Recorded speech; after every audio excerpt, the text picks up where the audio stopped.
Hello viewers, আসসালামু আলাইকুম। Welcome to my another blog. আজকে আমি চলে এসেছি নতুন একটি ভিডিও নিয়ে। সেটা হলো গরুর কলিজা ভুনা। দুর্দান্ত একটা রেসিপি, গরুর কলিজা। এটার ভিতরে সাদা কলিজা সহ আমি ভুনা করব। তো গরুর আর খাসির কলিজা একই প্রসেসে ভুনা করা হয় কিন্তু। যাই হোক, তো হচ্ছে এটা ভাত, পোলাও বা রুটির সাথে দুর্দান্ত লাগে খেতে। তো যাই হোক, প্রথমে হচ্ছে আমি কলিজাগুলোকে এরকম টুকরো টুকরো করে কেটে পরিষ্কার করে নিয়েছি ধুয়ে। এই যে দেখেন, ওটা হচ্ছে পাতলাটা, আর এটা হচ্ছে এই যে মানে মোটা যেটা।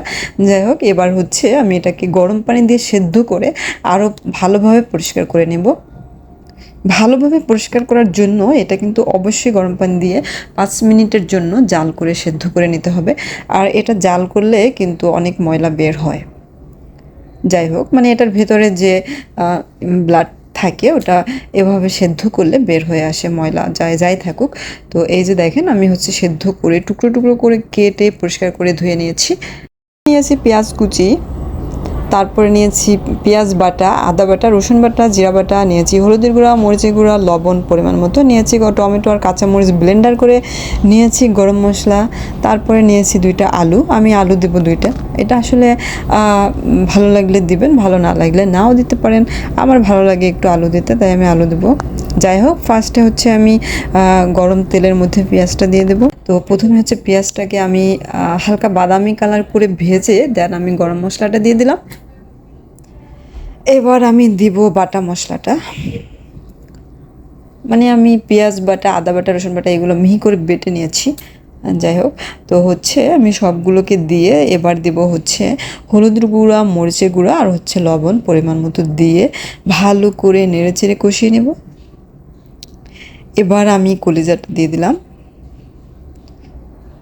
ধুয়ে পরিষ্কার করে রাখা কলিজাগুলোকে দিয়ে ভালো করে নেড়েচেড়ে তারপরে হচ্ছে কিছুক্ষণের জন্য ঢেকে দেব। আমি কিন্তু এখনও পর্যন্ত কোনো পানি অ্যাড করি নাই। তো এই যে দেখেন, এবার হচ্ছে আমি হচ্ছে কাঁচামরিচ আর টমেটো যে ব্লেন্ড করে রেখেছিলাম ওটা দিয়ে দিলাম।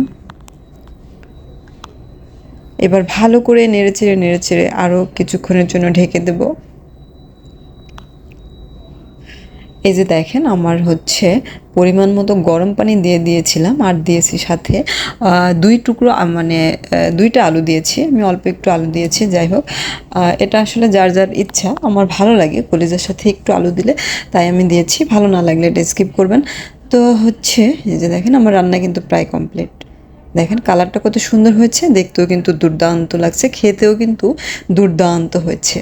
এই যে দেখেন, সকালবেলা রুটির সাথে বা পোলাওয়ের সাথে বা গরম ভাতের সাথে, ধোয়া ওঠা গরম ভাতের সাথে এটা খেতে কিন্তু দুর্দান্ত লাগে। আশা করি আমার আজকের ভিডিওটা সবার ভালো লেগেছে। আর হ্যাঁ, ভালো লাগলে লাইক, কমেন্ট, শেয়ার দিয়ে পাশে থাকবেন। আর হ্যাঁ, সাবস্ক্রাইব করতে অনুরোধ রইল, যাতে আমার নতুন কোনো ভিডিও সবার আগে আপনার কাছে পৌঁছে যায়। এই যে দেখেন কি দুর্দান্ত লাগছে, পরোটার সাথে খেতে কিন্তু এটা দুর্দান্ত লাগে। দেখেন তো, গরম গরম পরোটার সাথে এটা কিন্তু দুর্দান্ত লাগে খেতে।